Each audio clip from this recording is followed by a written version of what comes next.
प्रधानमंत्री 13 से 15 जुलाई तक रहेंगे फ्रांस और यूएई की आधिकारिक यात्रा पर। फ्रांस के राष्ट्रपति के निमंत्रण पर पीएम मोदी 14 जुलाई को बैस्टिल डे परेड में बतौर सम्मानित अतिथि होंगे शामिल। भारतीय सशस्त्र बलों की टुकड़ी भी लेगी भाग। 15 जुलाई को पीएम यूएई के राष्ट्रपति और अबू धाबी के शासक के साथ करेंगे बातचीत। पश्चिम बंगाल में पंचायत चुनाव में हिंसा पर कलकत्ता हाईकोर्ट का कड़ा रुख। हिंसा का वीडियो फुटेज देखने के बाद होगा विजेता प्रत्याशियों का ऐलान। नेता विपक्ष शुभेंदु अधिकारी ने हिंसा से जुड़े हजारों वीडियो फुटेज कोर्ट को सौंपे। 20 जुलाई को होगी सुनवाई।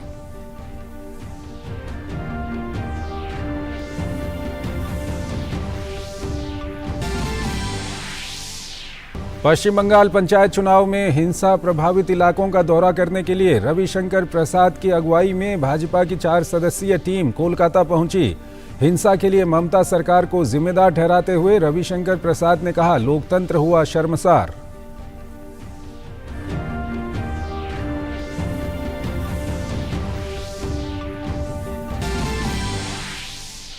आगामी लोकसभा चुनाव से पहले भाजपा ने बुलाई महत्वपूर्ण लोकसभा प्रवास योजना की बैठक। लोकसभा चुनाव के साथ साथ विधानसभा चुनावों की तैयारियों पर चर्चा।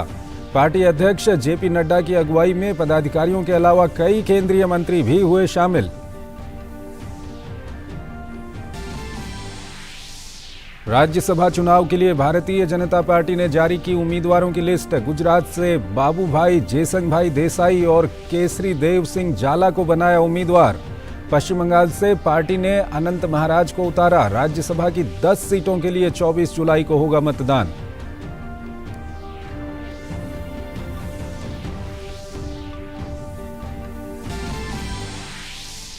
उत्तर भारत में भारी बारिश से आफत। दिल्ली में यमुना के जलस्तर ने पिछले 45 साल का तोड़ा रिकॉर्ड। बाढ़ प्रभावित इलाकों में धारा 144 लागू। उत्तराखंड में सोनप्रयाग और गौरीकुंड में रोकी गई केदारनाथ यात्रा। उत्तर प्रदेश में अलर्ट। असम में भी स्थिति और गंभीर होने की आशंका।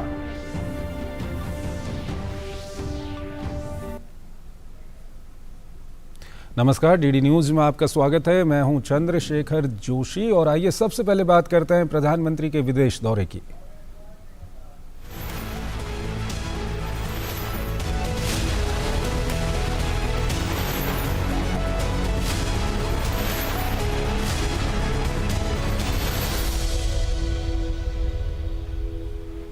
प्रधानमंत्री नरेंद्र मोदी 13 से 15 जुलाई के बीच फ्रांस और संयुक्त अरब अमीरात की आधिकारिक यात्रा करेंगे। पीएम मोदी 14 जुलाई को पेरिस में बैस्टिल डे परेड में बतौर चीफ गेस्ट शामिल होंगे। भारतीय वायुसेना के विमानों सहित भारत की तीनों सेनाओं की एक टुकड़ी बैस्टिल डे परेड में भाग लेगी। परेड में हिस्सा लेने वाले सभी टुकड़ियों की इस समय पेरिस में फुल ड्रेस रिहर्सल चल रही है।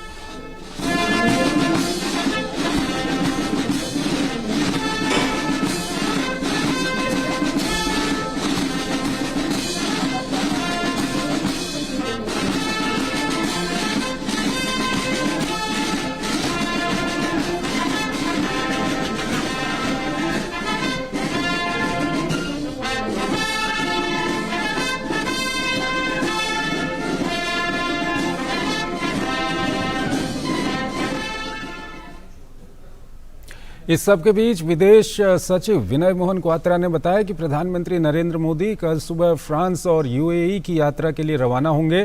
पहले उनकी फ्रांस से यात्रा होगी। प्रधानमंत्री कल पेरिस पहुंचेंगे। फ्रांस के राष्ट्रपति इमैनुअल मैक्रों के निमंत्रण पर प्रधानमंत्री 13 और 14 जुलाई को फ्रांस में रहेंगे। ये प्रधानमंत्री की 6ठी फ्रांस यात्रा है।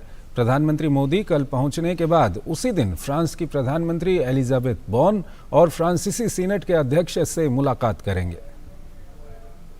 The major official and ceremonial part of the visit will start on the 14th, which is with the Prime Minister's participation at the French National Day celebrations, Bastille Day.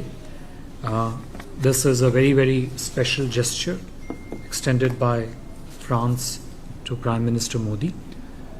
As part of our participation in the Bastille Day celebrations, a large tri-services contingent from India will also participate in the Bastille Day parade, along with 3 Indian Air Force aircraft, which would also take part in the fly past after the Bastille Day celebrations. इस साल Bharat France रणनीतिक साझेदारी की 25वीं वर्षगांठ है। France की यात्रा के दौरान रणनीतिक, सांस्कृतिक, वैज्ञानिक, शैक्षणिक और आर्थिक सहयोग के विभिन्न क्षेत्रों में भविष्य के लिए साझेदारी की रूपरेखा तैयार करने पर चर्चा होगी। इसके साथ ही सुरक्षा सहयोग, तकनीकी सहयोग, आतंकवाद, नवीकरणीय ऊर्जा जैसे भी कई अहम मुद्दों पर दोनों नेताओं के बीच द्विपक्षीय बातचीत होगी। India and France have a long-standing strategic partnership which actually captures series of strategic convergences that both countries have on a range of issues. And this year marks 25th anniversary of our strategic partnership. There are several pillars of our strategic partnership, and each of these pillars would come up for stock taking and the pathway ahead in terms of future cooperation in these areas. Security cooperation, space cooperation, engagement in the civil nuclear domain, technology partnership, partnership in the field of counterterrorism, cyber security, climate change, renewable energy, issues relating to International Solar Alliance, reorientation of our security partnership in line with Make in India and Atmanirbhar Bharat objectives, supply chain integration between the industry and business segments of the two countries, etc., would all form part of discussions under the bilateral talks that the two leaders would hold. France के दौरे के बाद प्रधानमंत्री नरेंद्र मोदी 15 जुलाई को Abu Dhabi का दौरा करेंगे। प्रधानमंत्री संयुक्त अरब अमीरात के राष्ट्रपति और आबू धाबी के शासक शेख मोहम्मद बिन जायद अल नाहयान के साथ बातचीत करेंगे। भारत यूएई व्यापक रणनीतिक साझेदारी लगातार मजबूत हो रही है और प्रधानमंत्री की यात्रा ऊर्जा, शिक्षा, स्वास्थ्य देखभाल, खाद्य सुरक्षा, फिनटेक, रक्षा और संस्कृति जैसे विभिन्न क्षेत्रों में विकास को और गति देने का काम करेगी। After concluding his visit to France, Prime Minister would depart for UAE and reach there on 15th of July, where he will meet His Highness Sheikh Mohammed bin Zayed Al Nahyan, President of the UAE and ruler of Abu Dhabi, to be followed by ceremonial welcome, bilateral talks and other events organized in honor of Prime Minister's visit to UAE. यहाँ पर एक छोटा सा break. यहाँ आयुष्मान कौन है? जी मैं हूँ। आपका अगला नंबर? मैं भी हूँ आयुष्मान। जी मैं भी हाँ। इतने सारे आयुष्मान? देश के करोड़ों लाभार्थी हैं आयुष्मान। और एक प्रकार से पीएम जय अब गरीबों की जय बन गई है। देश के करोड़ों परिवारों ने आयुष्मान भारत प्रधानमंत्री जन आरोग्य योजना के अंतर्गत 5 लाख रुपए तक का मुफ्त उपचार का वरदान पाया है। अपने परिवार के स्वास्थ्य सुरक्षा की गारंटी के लिए आज ही 14555 पर कॉल करें और अपने नजदीकी सूचीबद्ध अस्पताल या सीएससी केंद्र पर जाकर आयुष्मान कार्ड बनवाएं।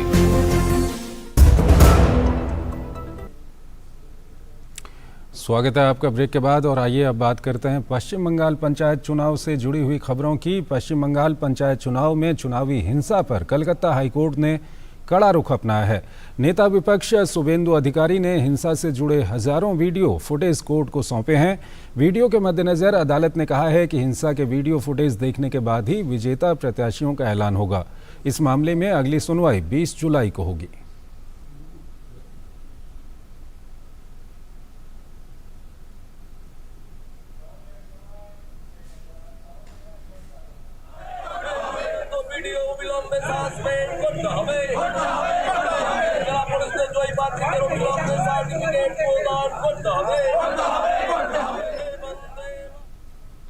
वहीं पश्चिम बंगाल पंचायत चुनाव में हिंसा प्रभावित इलाकों का दौरा करने के लिए भाजपा की 4 सदस्यीय जांच टीम रविशंकर प्रसाद की अगुवाई में कोलकाता पहुंची। इस दौरान भाजपा नेता रविशंकर प्रसाद ने कहा कि पश्चिम बंगाल में पंचायत चुनाव में हुई हिंसा शर्मसार करने वाली है और ये लोकतंत्र की हत्या है।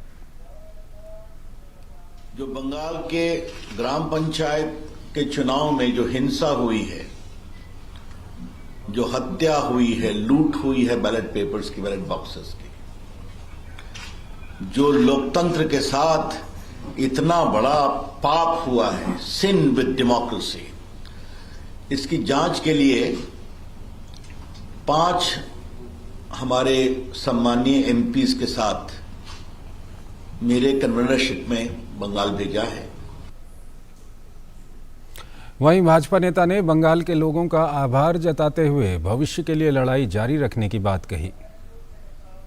ये पूरा चुनाव बहुत ही शर्मनाक रहा है, लेकिन हम बंगाल के लोगों को एक आश्वस्त करना चाहते हैं। आपने हमें जो 10,000 मेंबर जिताया है, उसके लिए, आपके सहयोग के लिए आपका हम प्रणाम करते हैं, अभिनंदन करते हैं। बीजेपी लड़ेगी, बीजेपी आपके साथ खड़ी रहेगी और जो लोकतंत्र शर्मसार हुआ है, इस पर हम सुनहरी सुबह जरूर आएगी, हमें पूरा विश्वास है और यहां की जनता जागेगी।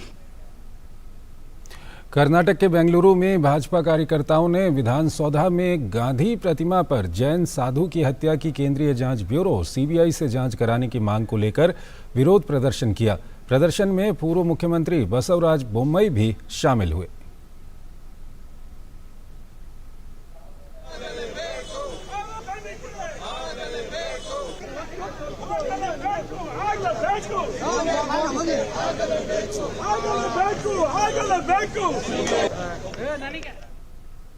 कर्नाटक में जैन मुनि नंदी महाराज की निर्मम हत्या मामले में केंद्रीय मंत्री राजीव चंद्रशेखर ने भी कांग्रेस पर निशाना साधते हुए कई सवाल खड़े किए। राजीव चंद्रशेखर ने कहा कि कर्नाटक में जिस तरह से जैन मुनि की हत्या हुई वो अत्यंत निंदनीय है। आज कर्नाटक अपराधियों के लिए एक सुरक्षित पनाहगाह बन गया है। साथ ही उन्होंने ये भी बताया कि इस मामले में अभी तक कुछ भी नहीं किया गया है। यहाँ पर कानून और पुलिस का डर नहीं है, सारे असामाजिक तत्व खुलेआम सामने आ गए हैं। It is shocking that Karnataka, just in a few months, has gone under Rahul Gandhi's Congress government to becoming a safe haven for criminals and crimes.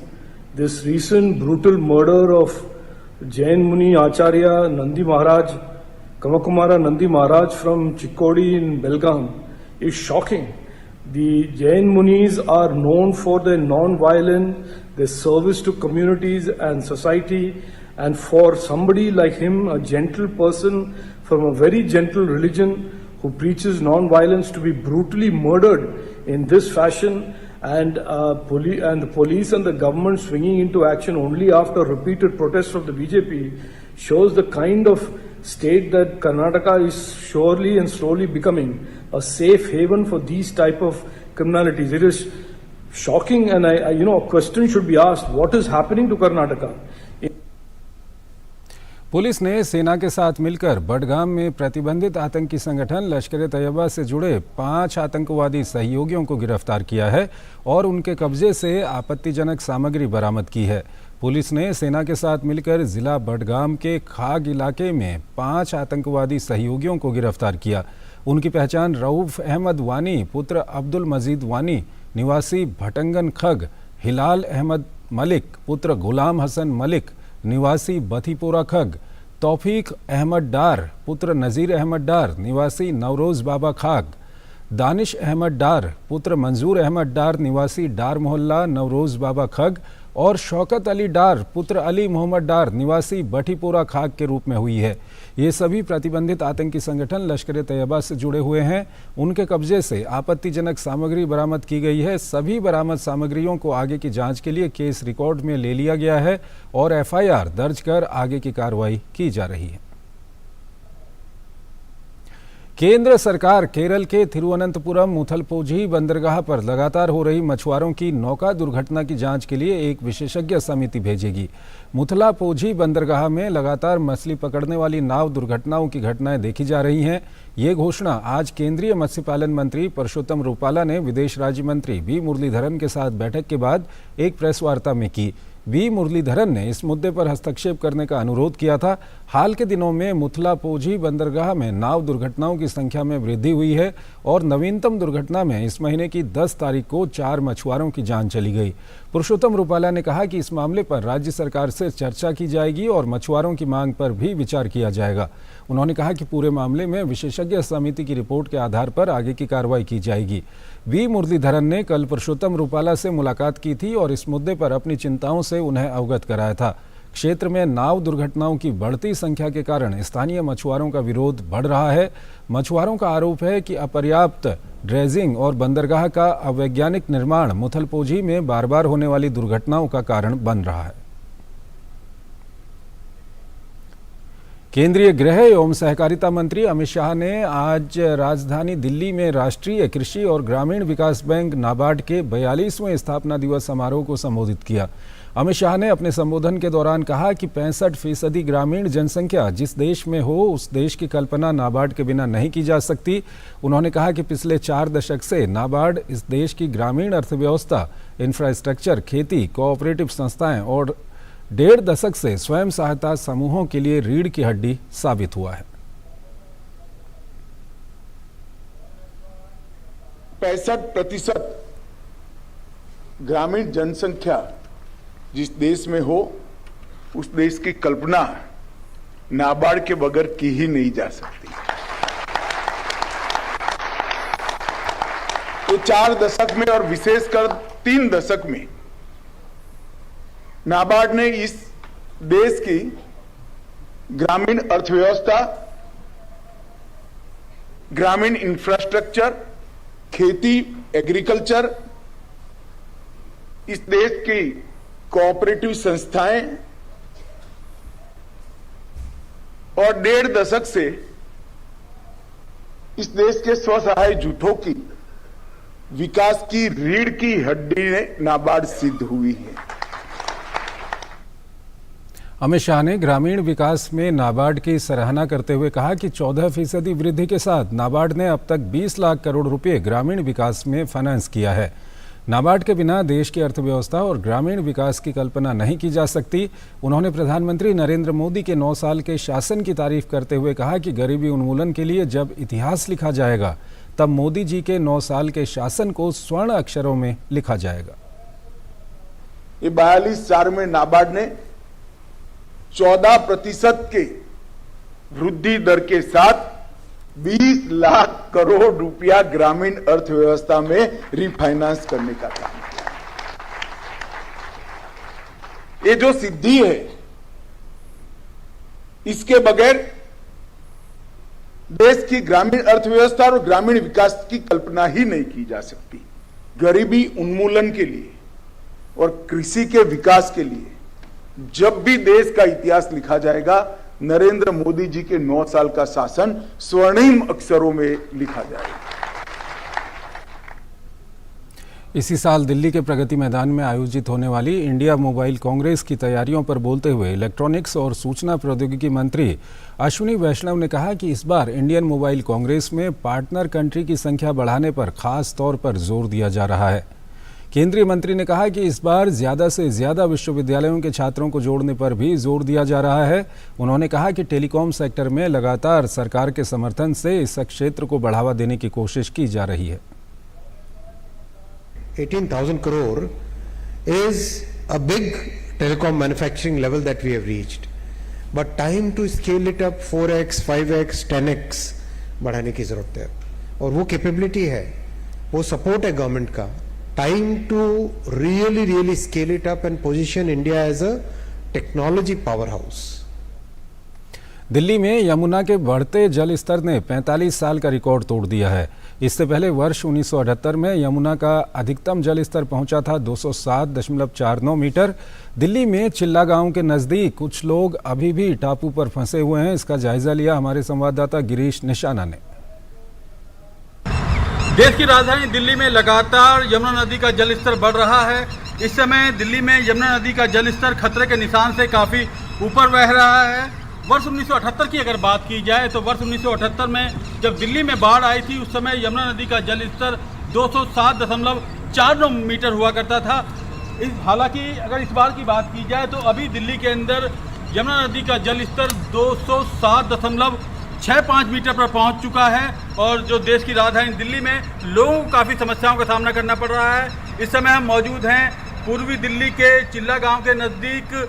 यहाँ पर आप देख सकते हैं लोग बैठे हुए हैं, परेशानी का सामना करना पड़ रहा है। यहाँ पर वो लोग फंसे हुए हैं, टापू पे फंसे हुए हैं, इंतजार कर रहे हैं। हमारे साथ राम प्रवेश जी हैं, बात करते हैं। राम प्रवेश जी, किस तरह की दिक्कत हो रही है आप लोगों को यहाँ? दिक्कत यही है, पानी से परेशानी है। कब से पानी यहाँ बढ़ रहा है आपके? रात से। सरकार की तरफ से कोई मदद, दिल्ली सरकार की तरफ से? अभी तक कुछ नहीं है। तो किस तरह से अपना आप कर रहे हैं आगे का? आगे अपना जहाँ तक हो रहा तक वहाँ तक कर रहे हैं, बचने के लिए कोशिश कर रहे हैं। जो DND रोड पर जाकर टेंट लगाते हैं, लगा दिए हैं और जा रहे हैं लगाने के लिए। कोई राहत सामग्री आपको मिली? नहीं, राहत ये नहीं मिला है। मैं अपना टेंट एक पल्ली खरीद कर बनाए, अपना टेंट खरीद के लगा रहे हैं, अपना खुद के रह रहे हैं। सरकार ने कोई मदद नहीं की? अभी तक कुछ नहीं मदद किया। आपने इससे पहले कभी इतना पानी देखा है यहाँ पर? देखे थे। कितना मीटर तक देखा था पहले? पहले देखे थे, इससे ज़्यादा और था। हालांकि पहले 10 साल की 15 साल पहले हो गया था। तो पहले इस तरह पानी देखा था, अभी नहीं। लेकिन अभी परेशानी उठानी पड़ रही है। अभी उठाना पड़ा। कितने लोग हैं आप जैसे जो यहाँ फंसे होंगे? 100 आदमी। 100 आदमी। तो कहीं ना कहीं यहाँ पर अभी 100 आदमी फंसे हुए हैं। चिल्ला गांव के नज़दीक का इलाका है जहाँ पर प्रवेश और उनके जैसे बहुत से लोग फंसे हुए हैं और इंतजार कर रहे हैं कि उनको कैंप तक ले जाया जाए। कैमरामैन अजीत कुमार के साथ गिरीश निशाना, DD न्यूज, दिल्ली। केंद्रीय विज्ञान और प्रौद्योगिकी मंत्री जितेंद्र सिंह ने कहा है कि चंद्रयान 3 का लॉन्च आने वाले समय में भारत और अमेरिका के बीच सहयोग को बढ़ावा देने वाला साबित होगा। Indo US science and technology forum की ओर से आज नई दिल्ली में आयोजित कार्यक्रम को संबोधित करते हुए उन्होंने कहा कि 21वीं सदी में दोनों देशों के बीच संबंधों को मजबूत करने में तकनीक की अहम भूमिका होगी। I have the confidence to say that the launch of Chandrayaan 3 is going to raise the level of India's international collaborations, including that between the India and the US. Because the strengthening of the ties between any two countries from 21st century onwards is also going to be technology driven, not merely rhetoric driven.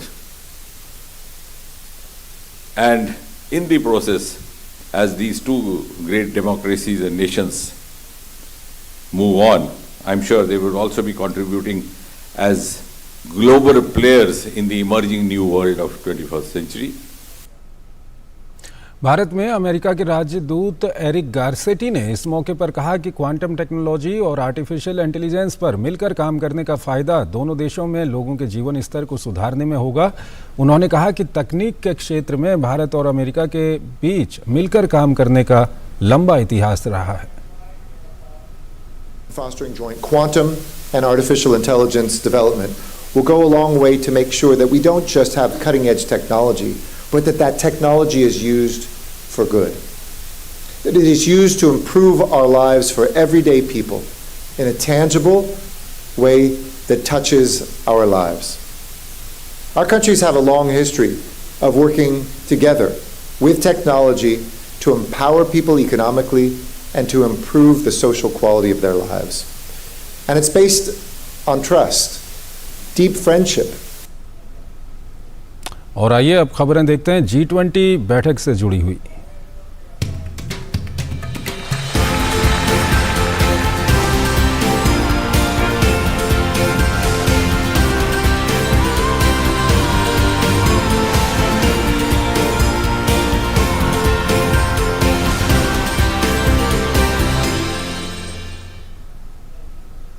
Non fungible token NFT, artificial intelligence और metaverse के युग में अपराध और सुरक्षा के बारे में G20 सम्मेलन कल से हरियाणा के गुरुग्राम में शुरू होगा। केंद्रीय गृह और सहकारिता मंत्री अमित शाह उद्घाटन सत्र को संबोधित करेंगे। ये सम्मेलन इस महीने की 14 तारीख को संपन्न होगा।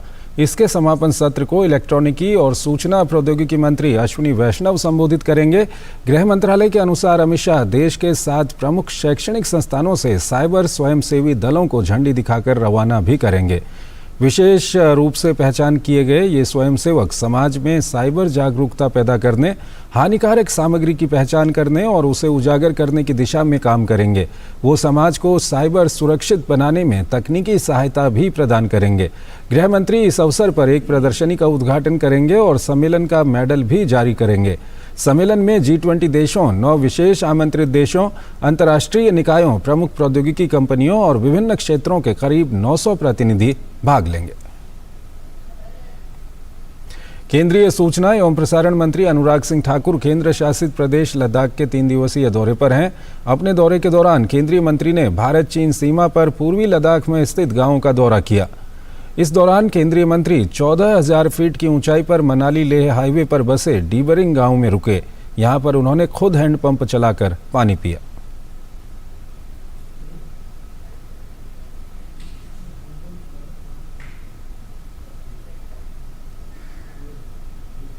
तो इस बुलेटिन में फिलहाल इतना ही। आप बने रहिए DD न्यूज़ के साथ। नमस्कार।